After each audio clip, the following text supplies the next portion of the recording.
السلام علیکم ناظرین، آپ کا میزبان مفتی عبدالخالق پاروی لودھرا ایک بار پھر آپ کی خدمت میں حاضر ہے۔ آج کا ہمارا موضوع ہے کامل نیکی اور اس کی اقسام۔ یہ سورہ بقرہ کے مضامین میں سے ایک موضوع ہے۔ سورہ بقرہ کی آیت نمبر 177 میں اللہ رب العزت نے ارشاد فرمایا لیس البر ان تولوا وجوہکم قبل المشرق والمغرب ولکن البر من آمن باللہ والیوم الآخر۔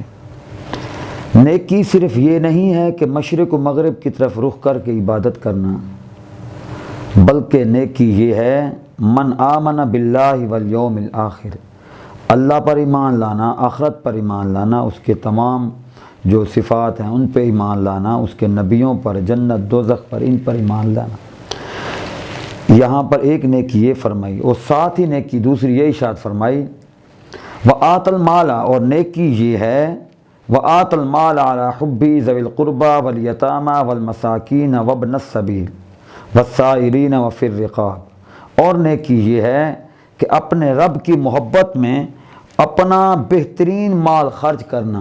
کن پہ کرنا؟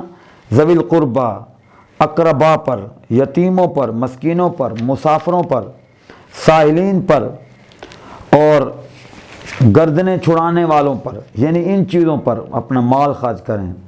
اور پھر فرمایا نیکی یہ ہے وَإِقَامَ الصَّلَاةَ، نماز قائم کرنا اور زکوٰۃ دینا، یہ اللہ رب العزت نے نیکی فرمائی۔ اور نیکی یہ ہے وَأَوْفُوا بِالْعَهْدِ، وعدہ پورا کرنا۔ یعنی خالق نے نیکی کے کامل ہونے کی مختلف اقسام بیان کی ہیں۔ پہلی قسم یہ فرمائی کہ یہ مفسرین نے جو بیان کیا ہے کہ یہ آیت اہل کتاب اور مومنین دونوں کے لیے ہے، صرف اہل کتاب کے لیے نہیں بلکہ دونوں کے لیے۔ کیوں؟ وہ صرف اہل کتاب کیا کرتے تھے؟ یہود، وہ صرف مشرق کی طرف رخ کر کے نمازیں پڑھتے، جو ان کی عبادت ہوتی وہ تو کرتے، لیکن سود، جوا، یہ چیزیں، کرپشن وہ ساری کرتے تھے۔ اور مومنین کے لیے ارشاد فرمایا کہ نیکی تمہارے لیے صرف یہ نہیں ہے کہ مشرق و مغرب کی طرف رخ کرنا۔ جن کے ہاں مغرب کی طرف قبلہ ہوتا ہے وہ مغرب کی طرف کرتے ہیں، جن کا قبلہ مشرق کی طرف بنتا ہے وہ تو مشرق کی جانب رخ کرتے ہیں۔ اللہ رب العزت نے ارشاد فرمایا مومنو، نیکی صرف یہ نہیں ہے کہ میری بارگاہ میں عبادتیں کرتے رہنا، بلکہ نیکی اور بھی ہے اللہ پر ایمان لانا، یعنی اپنے عقائد کو درست کرنا۔ یہ پہلی نیکی ارشاد فرمائی۔ عقائد میں کیا؟ من آمن باللہ والیوم الآخر والملائکۃ والکتاب والنبیین، ایک قسم۔ اور دوسری قسم فرمائی وآت المال علی حبی ذوی القربى والیتامى والمساکین وابن السبیل والسائلین وفی الرقاب، یہ دوسری۔ اور نیکی کی کامل نیکی کی تیسری قسم فرمائی وَأَقَامَ الصَّلَاةَ وَآتَ الزَّكَاةَ، اور چوتھی کامل نیکی کی قسم یہ فرمائی وَالْمُوفُونَ بِعَهْدِهِمْ إِذَا عَاهَدُوا، اگلی قسم یہ فرمائی وَالصَّابِرِينَ فِي الْبَأْسَاءِ وَالضَّرَّاءِ وَحِينَ الْبَأْسِ۔ یعنی اگر تم نیکی کرنا چاہتے ہو، کامل نیکی، سب سے پہلے یہ ہے کہ اپنے عقائد کو درست کرنا ہوگا۔ عقائد میں یہ نہ ہو کہ ہم اللہ پر ایمان تو لائیں، نبیوں پر ایمان لانا چھوڑ دیں، نبیوں پر ایمان تو لائیں، صرف ایک نبی پر ایمان لائیں، باقیوں پر اعتقاد چھوڑ دیں۔ نہ، ایمان یوں لانا ہے کہ اللہ وحدہ لا شریک ہے، اس کی ذات اور اس کی صفات پر بھی ہم نے ایمان رکھنا ہے، اس کے جنت دوزخ، اس کے فرشتے، اس کے اعمال کی جزا و سزا جو اس نے ہمیں دینی ہے اس پہ بھی یقین رکھنا ہے، ایمان رکھنا ہے۔ اور اعتقاد میں فرمایا کہ تم اس کے نبیوں پر ایمان لاؤ، اس کے فرشتوں پر، اس کی نازل شدہ کتابوں پر، اس کے رسولوں پر۔ کسی رسول کی اگر تنقیص کر دی جائے، کوئی شان میں گستاخی کر دی جائے تو بندہ دار اسلام سے خارج ہو جاتا ہے، اور کسی نازل شدہ صحیفہ یا کتاب کا انکار کر دیا جائے تو تب بھی اسلام سے خارج ہو جاتا ہے۔ سب سے پہلے اس کا عقیدہ درست ہو۔ جب عقیدہ اس کا درست ہوگا تو پھر آگے فرمایا وآت المال علی حبہ، اپنے رب کی محبت میں اپنا بہترین مال خرچ کریں۔ یہ بہترین کیا ہے؟ اللہ رب العزت نے ارشاد فرمایا لن تنالوا البر حتی تنفقوا مما تحبون، تم ہرگز مراد کو نہیں پہنچو گے جب تک کہ اپنی محبوب چیز راہ خدا میں قربان نہ کر دو۔ راہ خدا میں اگر دینا ہے تو جو چیز اچھی لگتی ہے وہ دیں، یہ نہ ہو کہ جو چیز دل کو نہ بھاتی ہو، ماڑی ہو، کہیں چلیں بھئی یہ راہ خدا میں دے دیں، پھر اس نیکی کا کوئی فائدہ نہیں ہے۔ اور آگے ارشاد فرمایا جب اس مال کو راہ خدا میں دینا ہی ہے تو پھر سب سے پہلے اللہ رب العزت نے جو پہلا نمبر عطا فرمایا وہ فرمایا ذوی القربا، جو تمہارے قریبی رشتہ دار ہیں۔ قریبی رشتہ داروں کو ہم بھول جاتے ہیں۔ بڑی بڑے دنیا میں آپ نے سخی دیکھے ہوں گے، وہ سخاوتیں کرتے ہوں گے، لیکن ان کے جو قریبی رشتہ دار ہوں گے وہ تنگ دستی غربت کی چکی میں پس رہے ہوتے ہیں۔ امام الانبیاء صلی اللہ تعالی علیہ وسلم ارشاد فرماتے ہیں جو اپنے اقربا کو ان پر خرچ کرتا ہے، رشتہ داروں قریبی رشتہ داروں پر خرچ کرتا ہے، اسے دو نیکیاں ملتی ہیں، ایک اسے صدقہ کرنے کی نیکی ملتی ہے اور ایک اسے صلہ رحمی کرنے کی نیکی مل جاتی ہے اقربا پر۔ اور قرآن میں جہاں بھی زکوٰۃ کا حکم ہے، صدقات کا ذکر ہے، تو وہاں سب سے پہلے ذوی القربا کا حکم آتا ہے، اقربا پر۔ ایک بار ایسا ہوا، حضرت مصطلح رضی اللہ تعالیٰ عنہ بدری صحابی ہیں اور حضرت ابو بکر صدیق رضی اللہ تعالیٰ عنہ کے خالہ کے بیٹے ہیں، کزن ہیں۔ جب واقعہ افق پیش آیا، ام المومن حضرت ام عائشہ صدیقہ رضی اللہ تعالیٰ عنہ پر منافقین نے بہت بڑا بہتان لگایا، تو حضرت مصطلح رضی اللہ تعالیٰ عنہ کے ان دنوں آپ جناب صدیق اکبر رضی اللہ تعالیٰ عنہ کے گھر کے اخراجات برداشت کر رہے تھے، بہت ان پہ خرچ کرتے تھے۔ جب دیکھا کہ یہ بھی منافقوں کی صفوں میں نظر آ رہے ہیں، کسی غلط فہمی میں وہ بھی ان میں نظر آ رہے تھے، تو جناب صدیق اکبر رضی اللہ تعالیٰ عنہ نے جو عطا کرتے تھے ان پر اپنا ہاتھ کو روک لیا۔ جب روکا تو اللہ رب العزت نے سورۃ النور کی آیت نمبر 22 کو نازل فرما دیا، فرمایا اے حبیب صلی اللہ تعالی وسلم اپنے صدیق کو فرما دیں کہ جو تم عطا کرتے تھے اپنی عطائیں جاری رکھو، تم اپنا ہاتھ نہ روکو، ان پر برسات عنایات کی کرتے رہو، اس کے بدلے میں میں خالق تمہیں یہ عطا فرماؤں گا کہ اس کے صدقے میں تمہارے سارے کے سارے گناہوں کو معاف فرما دوں گا۔ تو حضرت صدیق اکبر رضی اللہ تعالیٰ عنہ نے جب یہ بات سنی تو عرض کی آقا آپ گواہ بن جائیں، خالق مجھے مغفرت کی بشارت دے رہا ہے، تو میں جس طرح پہلے مدد کرتا تھا میں اپنی نیکی کو ویسے ہی جاری سارے رکھوں، وہ اس کا عمل ہے وہ کیا کر رہا ہے۔ اسی طرح جب بھی کہیں خرچ کرنا ہو تو سب سے پہلے اپنے قریبی رشتہ داروں کو ڈھونڈا کریں۔ اور پھر ارشاد فرمایا والیتامی، یتیموں پر خرچ کریں۔ یتیموں کو ہم بھول جاتے ہیں، ویسے لوگ کہہ دیتے ہیں کہ فلاں شخص نے کہا جی میرا باپ یتیم ہے یا میں یتیم ہوں۔ بھائی ایسے نہیں ہوتا۔ یتیم کی تعریف یہ ہے کہ جو بچہ نابالغ ہوتا ہے اور اس حال میں اس کا والد دنیا سے چلا جائے، فوت ہو جائے، تو اس کو یتیم کہتے ہیں۔ یہ بڑے بڑے 20 30 40 50 سال والے یتیم نہیں ہوتے۔ یتیم کے متعلق امام الانبیاء صلی اللہ تعالی وسلم کی ایک حدیث ہے، حضرت ابو ہریرہ رضی اللہ تعالیٰ عنہ روایت کرتے ہیں، فرماتے ہیں کہ جو یتیم کی کفالت کرے، آقا علیہ السلام ارشاد فرمایا جو یتیم کی کفالت کرے وہ شخص اور میں محمد ہم جنت میں ایسے ہی ہوں گے۔ یوں انگلیاں کر کے حضور نے ارشاد فرما دیا، یتیموں کے ساتھ مہربانی۔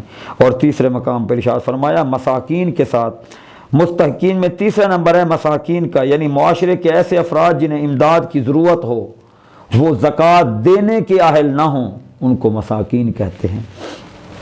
اور پھر ارشاد فرمایا ابن السبیل، وہ جو مسافر ہیں، کبھی کچھ لوگ ایسے ہوتے ہیں کہ وہ ان کی پراپرٹیاں ہوتی ہیں لیکن بطور مسافر اس وقت وہ ضرورت مند ہوتے ہیں، فرمایا ان پر بھی خرچ کریں۔ اسی طرح والسائلین، جو سوال کرنے والے ہیں، جو صحیح سوال کرنے والے ہیں، ان پہ خرچ کریں۔ اور پھر رقاب، گردنیں چھڑائیں، غلام آزاد کروائیں جو پریشان ہو۔ اس دور کے اندر غلام نہیں ہیں، لیکن کبھی کسی نے یہ نہیں غور کیا کہ کچھ لوگ ایسے ہیں جو جیلوں میں پڑے ہیں بغیر ان کے کسی قصور کے، ان کو چھڑوا دیں۔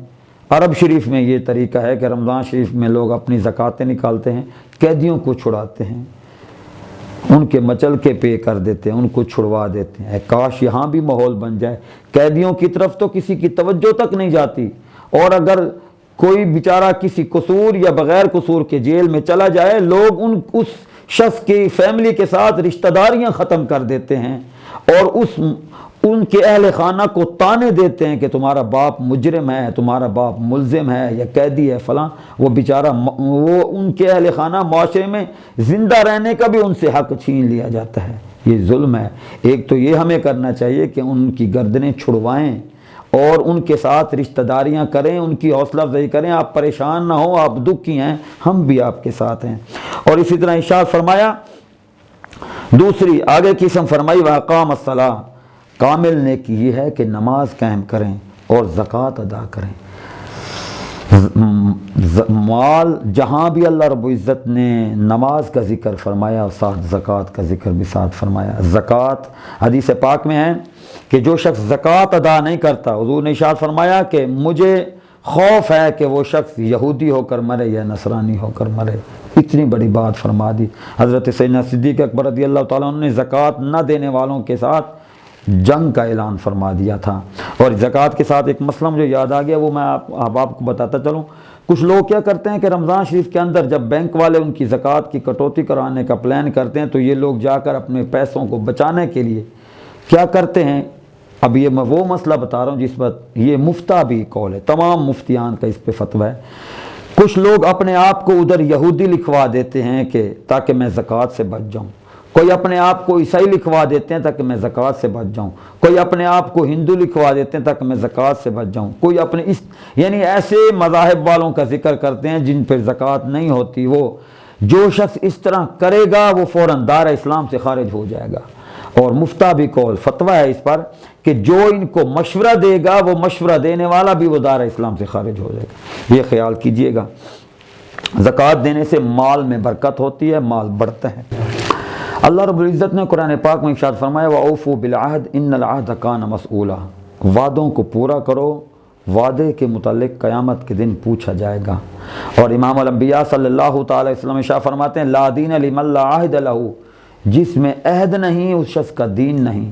اور منافقین کی علامتوں میں بھی بتایا گیا ہے کہ منافق کی ایک علامت یہ ہے کہ جب وہ وعدہ کرے گا تو وہ پورا نہیں کرے گا، اس کے پاس امانت رکھیں گے تو وہ پوری نہیں کرے گا، اس میں خیانت کرے گا۔ یہ مجالس بھی ایک قسم کی امانت ہوتی ہیں کہ ہم وعدہ کرتے ہیں کہ اس بات کو، اس راز کو اور نہیں کریں گے، یہ بھی عہد ہے۔ اور اسی طرح نیکی کے متعلق نیکی کی قسم میں ارشاد فرمایا، والصابرین فی البأساء والضراء وحین البأس، فرمایا جو تنگی، بیماری یا جنگ کی حالت میں صبر کرنے والے ہیں یہ کامل مومن ہیں، یہ کامل نیکی ہے، بڑی نیکی ہے۔